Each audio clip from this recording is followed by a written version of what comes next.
Tripunithura global public സ്കൂളിന്റെ വിശദീകരണ കത്തിനെതിരെ മരിച്ച മിഹിറിന്റെ അമ്മ. റാഗിങ്ങിനെ കുറിച്ച് സ്കൂൾ അറിഞ്ഞത് സമൂഹ മാധ്യമങ്ങളിലൂടെ എന്ന വാദം തെറ്റ്. മിഹിർ മരിച്ചതിന് പിന്നാലെ സ്കൂൾ അധികൃതർക്ക് പരാതി നൽകിയിരുന്നു. സ്കൂൾ നേരത്തെ ഇടപെട്ടിരുന്നെങ്കിൽ മിഹിർ ജീവനൊടുക്കില്ലായിരുന്നു എന്നും അമ്മ. വിവരങ്ങളുമായി കൊച്ചിയിൽ നിന്ന് സഹിൻ ആന്റണി ചേരുകയാണ്. സഹിൻ, കുടുംബത്തിന്റെ പ്രതികരണമാണിപ്പോൾ വന്നിരിക്കുന്നത്. അപകീർത്തികരമായ ഒരു വാർത്താക്കുറിപ്പാണ് ഇന്ന് സ്കൂളിന്റെ ഭാഗത്ത് നിന്ന് ഉണ്ടായത്. അതിൽ പറയുന്ന കാര്യങ്ങൾക്കെല്ലാം കൃത്യമായി മറുപടി പറയുകയാണോ ഇപ്പോൾ കുട്ടിയുടെ അമ്മ? എന്തൊക്കെയാണ് അവർ നമ്മളോട് പറഞ്ഞിരിക്കുന്നത്? ലക്ഷ്മി പത്മ, അങ്ങനെ തന്നെയാണ്. ലക്ഷ്മി സൂചിപ്പിച്ചതുപോലെ തന്നെ ദുസ്സൂചനയുള്ള ഒരു വാർത്താക്കുറിപ്പായിരുന്നു ഇന്ന് രാവിലെ ഗ്ലോബൽ പബ്ലിക് സ്കൂള് പുറത്തിറക്കിയിരുന്നത്. മിഹിറിനെ അപമാനിക്കുക അല്ലെങ്കിൽ അപകീർത്തിപ്പെടുത്തുക എന്നൊരു ലക്ഷ്യം തന്നെയായിരുന്നു ആ വാർത്താക്കുറിപ്പിന് പിന്നിലുണ്ടായിരുന്നതും. എന്തായാലും മിഹിറിൻ്റെ അമ്മ കൃത്യമായ മറുപടി തന്നെയാണ് ഇതിൽ പറയുന്നത്. ഒന്ന്, ഗ്ലോബൽ പബ്ലിക് സ്കൂൾ പറയുന്ന ഒരു കാര്യമെന്ന് പറയുന്നത് മിഹിറിന് ഒരു സെക്കൻഡ് ചാൻസ് സ്കൂൾ കൊടുത്തു എന്നുള്ളതാണ്. പക്ഷെ അത് അങ്ങനെയല്ല. പകരം മിഹിറിന് അർഹതപ്പെട്ട ഒരു അഡ്മിഷൻ തന്നെയാണ് അവിടെ ലഭിച്ചത് എന്നുള്ളതാണ്. അത് തന്നെയാണ് മിഹിറിൻ്റെ അമ്മയും പറഞ്ഞു വയ്ക്കുന്നത്. മറ്റൊന്ന്, മിഹിർ ചില പേപ്പറുകളിൽ ഒപ്പിട്ട് നൽകി എന്നുള്ളതായിരുന്നു. പക്ഷെ അങ്ങനെയല്ല. പകരം ജോയിനിങ് ആയിട്ട് ബന്ധപ്പെട്ട അവിടെ അഡ്മിഷൻ എടുക്കുന്നതുമായി ബന്ധപ്പെട്ട പേപ്പറുകൾ മാത്രമേ അവർ ഒപ്പിട്ട് നൽകിയിട്ടുള്ളൂ. മറ്റു കാര്യങ്ങളിലുള്ള പേപ്പറുകളൊന്നും തന്നെ ഒപ്പിട്ട് നൽകിയിട്ടില്ല എന്ന് വ്യക്തമാക്കുന്നുണ്ട്.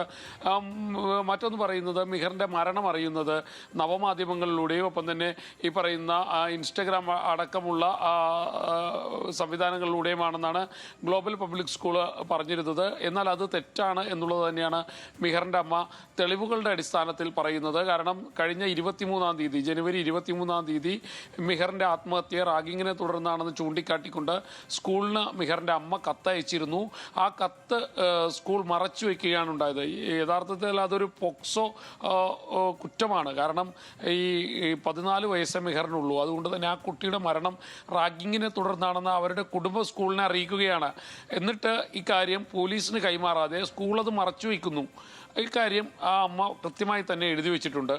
മറ്റൊന്ന്, ഇവർ പറയുന്നത് ഈ റാഗിങ് നടത്തിയ കുട്ടികളെല്ലാവരും തന്നെ മൈനറാണ്, പ്രായപൂർത്തിയാകാത്ത കുട്ടികളാണ് എന്നുള്ളതാണ്. പക്ഷെ അതങ്ങനെയല്ല. പ്രായപൂർത്തിയായ ഒരു പെൺകുട്ടി ഈ റാഗിങ് നടത്തിയതിൽ ഉണ്ടായിരുന്നു എന്നുള്ളത് തന്നെയാണ് അമ്മയുടെ വാദം. അത് ശരിയാണ്. കാരണം ഇന്നലെ അന്വേഷണ ഉദ്യോഗസ്ഥർക്ക് പോലും ഇക്കാര്യം വ്യക്തമായിട്ടുണ്ട് എന്നുള്ളതാണ്. അങ്ങനെ റാഗിങ് കൂടി ഇതിലേക്ക് ആഡ് ചെയ്ത് കഴിഞ്ഞാൽ, അല്ലെങ്കിൽ ഈ വകുപ്പിൽ ഉൾപ്പെടുത്തി കഴിഞ്ഞാൽ, സ്വാഭാവികമായും ഈ പെൺകുട്ടി കൂടി ഈ ഇതിൽ പ്രതിയായി മാറും. അതൊക്കെ സ്കൂളിൽ അറിയാമായിരുന്നു. സ്കൂള് വസ്തുതാപരവും ഒപ്പം തന്നെ സ്കൂൾ പറയുന്ന കാര്യങ്ങളെല്ലാം തന്നെ വസ്തുതാവിരുദ്ധമായിട്ടുള്ളൊരു കാര്യമാണ്. വസ്തുതാപരമായ ഒരു കാര്യം പോലും സ്കൂൾ പറയുന്നില്ല എന്നുള്ളതാണ് മിഹിറിൻ്റെ അമ്മ പറയുന്നത്. ഏറെക്കുറെ അത് ശരിയാണെന്ന് നമ്മൾ മനസ്സിലാക്കേണ്ടിയിരിക്കുന്നു.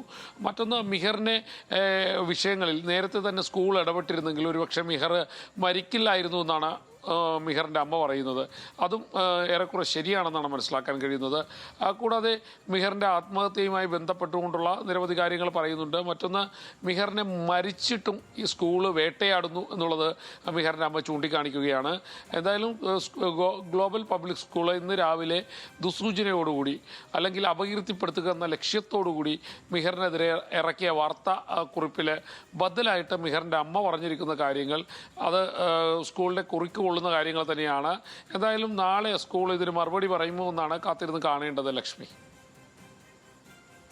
തീർച്ചയായും സ്കൂൾ രാവിലെ ഇറക്കിയ വാർത്താക്കുറിപ്പ് അത് അപകീർത്തികരമായിരുന്നു എന്നാണ് ഇപ്പോൾ കുടുംബം പറയുന്നത്. അമ്മ ആ പറയുന്ന കാര്യങ്ങൾ ഓരോന്നും അക്കമിട്ട് നിരത്തി അതിന് മറുവാദം തന്നെ ഉയർത്തുകയാണ് മാധ്യമങ്ങളിലൂടെ. സഹിൻ ആന്റണിയാണ് ഇപ്പോൾ വിശദാംശങ്ങൾ നൽകിയത് കൊച്ചിയിൽ നിന്ന്.